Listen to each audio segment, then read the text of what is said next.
ख्यान्सी music films की शानदार प्रस्तुति।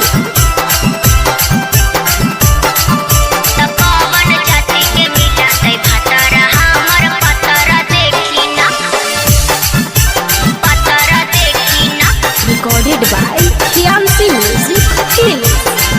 आप सुन रहे हैं बिट्टू राज को।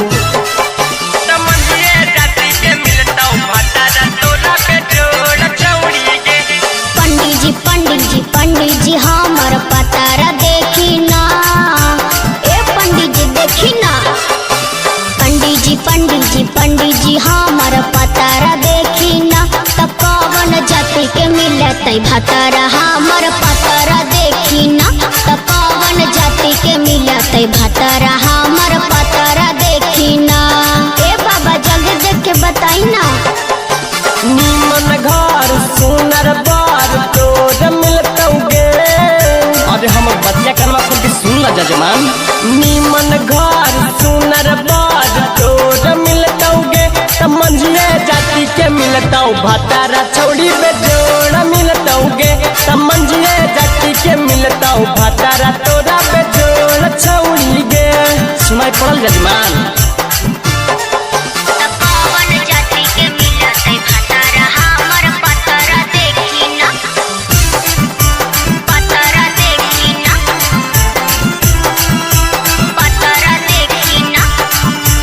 Recorded by ख्यान्सी music films.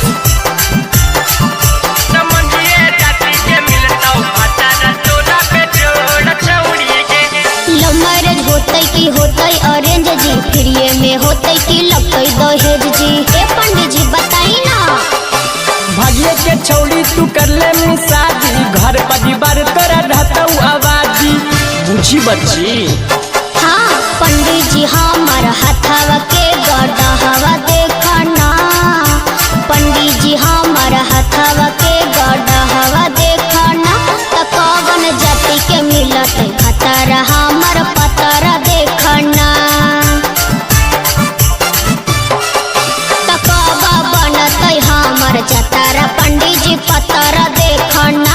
अरे देखते तो ही वो जजमान। नीमन घर सुनर बार तोर मिलतौगे। ए जजमान सुना। नीमन घर सुनर बार तोर मिलतौगे, समझिए जाति के मिलतौ भतारा। तोरा बेजोड़ छौड़ी गे, समझिए जाति के मिलतौ भतारा। तोरा बेजोड़ छौड़ी गे।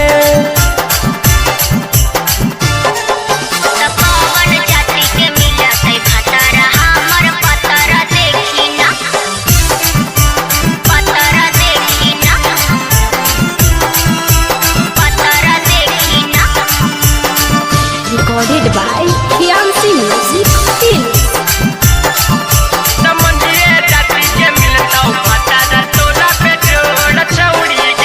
मिल जाए तो बाबा जहिया मंजुक सजनवा, 551 तोरे दे देव दक्षिणवा।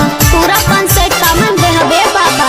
अगले न देखल होलै है फेल गे, कितना दीवाना के कर देली मेल गे। सच में बुझलो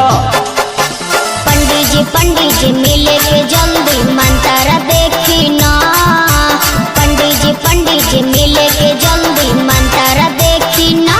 कौन जाति के मिलते भतारा। हमार पतारा देखी ना, तो कौन जाति के मिलते भतारा। बाबा पतारा देखी ना। देखे थे जजमान। नीमन घर सुनर बार तोर मिलतौगे।